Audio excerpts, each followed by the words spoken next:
उत्तर प्रदेश सरकार ने राज्य कर्मचारियों की संपत्ति विवरण न देने पर बड़ा कदम उठाया है।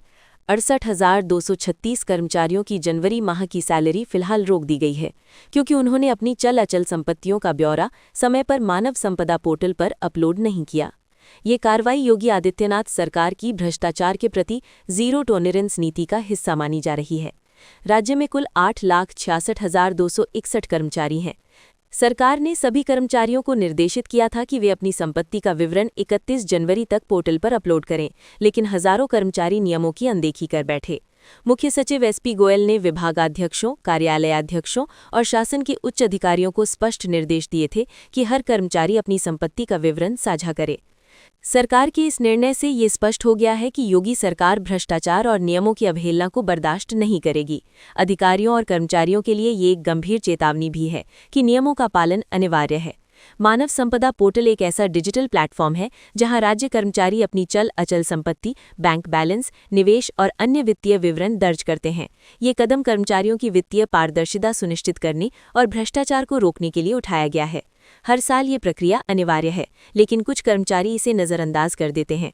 इस बार 68,236 कर्मचारियों ने अपना ब्यौरा समय पर जमा नहीं किया, जिसकी वजह से सरकार ने सैलरी रोकने का कदम उठाया।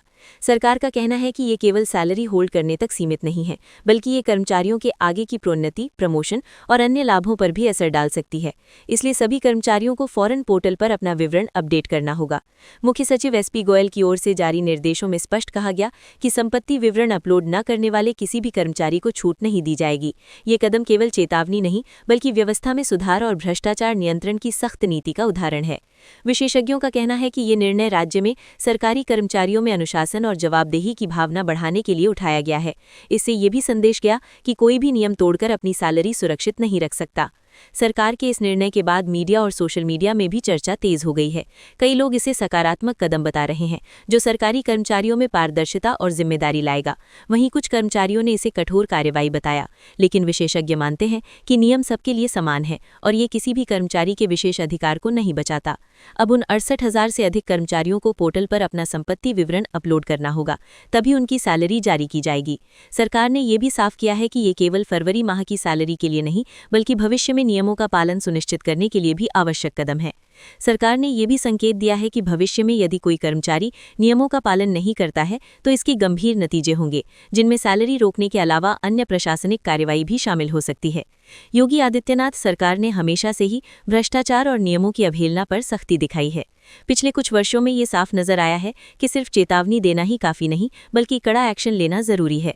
इस निर्णय से ये संदेश गया कि अब राज्य कर्मचारियों के लिए नियमों का पालन करना अनिवार्य है, चाहे वो संपत्ति विवरण हो या अन्य प्रशासनिक प्रक्रियाएं। नियमों का पालन न करना सीधे तौर पर कर्मचारियों के हितों पर असर डाल सकता है। यूपी सरकार द्वारा 68,000 से अधिक कर्मचारियों की सैलरी रोकने का कदम ये दिखाता है कि भ्रष्टाचार के प्रति कोई समझौता नहीं किया जाएगा। कर्मचारियों को चाहिए कि वे मानव संपदा पोर्टल पर अपना विवरण तुरंत अपडेट करें, ताकि वे अपनी सैलरी और भविष्य के लाभों से वंचित न हों। ये कदम न केवल कर्मचारियों के लिए चेतावनी है, बल्कि पूरे राज्य प्रशासन में पारदर्शिता, अनुशासन और जवाबदेही सुनिश्चित करने की दिशा में एक महत्वपूर्ण कदम भी है।